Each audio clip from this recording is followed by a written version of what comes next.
that's nothing that we want to go through. So, and we know we're just one play away from clicking and being the offense that we believe that we are. So, until that happens, we're going to keep our heads high and make sure that we're going out there and giving our best effort. You had a lot of chunk plays today.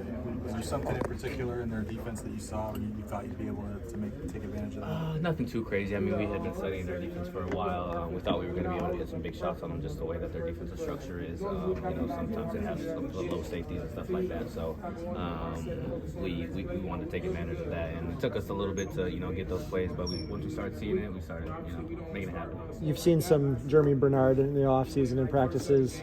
Return game, receiving game, what makes him dangerous and a good part of your guys' room? Oh, man, he's just such an asset. His playmaking ability. He's a great receiver. So we're fine route running, catching the ball. He's amazing at it. And then, you add the elements of his yak potential and his run after catch potential, and he's just a dog. And his blocking game, I mean, that boy, he's one of the best in the room at blocking right now. So he brings that mindset, he brings that energy. He's got that dog in him, Las Vegas things.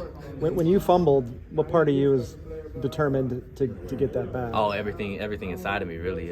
Man, I could not let that happen. Could not, allow myself to turn the ball over. So luckily, I got a good bounce that come through my way, and made sure I grabbed it and stood up and let everybody know it was still ours. Is McMillan the fourth string quarterback now, with considering he runs, passes, catches the ball?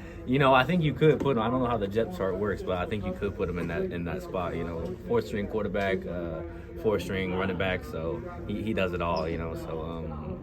Yeah, I definitely think you could categorize him as a true throwback performance. Oh yeah, no, he does it all, man. So we add a little trickery to it, and a guy like that allows you to do those things. So what do you think the key is to getting Jack Westover wide open as often as you guys do? It seems like even going back to last year, that you guys kind of get that play whenever you want it. Right. Yeah, it's just our execution, I think. In our tempo to the ball, we don't allow defenses to come in and make checks and do those things. And when we know what's going to happen and we envision it and we practice it to a high degree, it allows us to go out there and run those plays and get Westy open.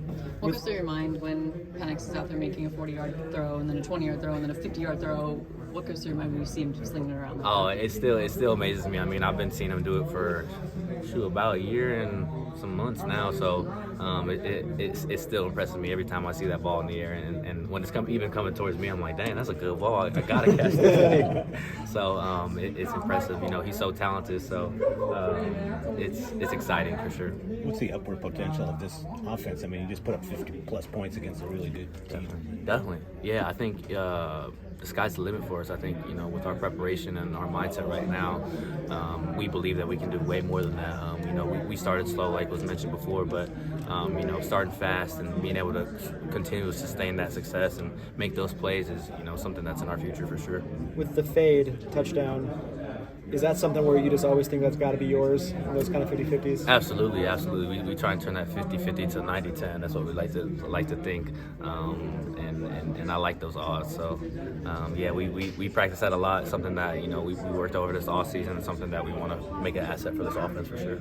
Does it feel good to come in with all the high expectations this offense had and do exactly what you guys did last year against, I think, the number 5 passing team in the nation last year? Yeah, absolutely. Yeah, we seen that there was a number 5 passing team in the nation. A lot of people last year said we didn't go in against very, very good defenses or passing defenses. So, we had that chip on our shoulder coming out here and wanted to prove that, that regardless of who we go against, we're going to come out here and compete and put up points. And that's what we did today. Even with our slow start, even with our hiccups, we were able to come out and have success. And, God knows what we'll be able to do when we're firing on all cylinders. You had the slow start, but then you had 12 plays to score 4 touchdowns, but then you had 10 plays that you just kind of bled the clock there. Right. How nice is it to be able to have the versatility of the offense where you can grind it out and you can punch it out as well? It's a lot of fun. I think it keeps defenses guessing, and that allows for everybody in the offense to be able to make plays because when the defense doesn't know exactly what's going on, that's when you have an advantage. And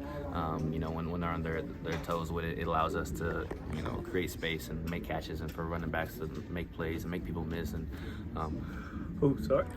and thank you. And it allows for us to do a lot of different things.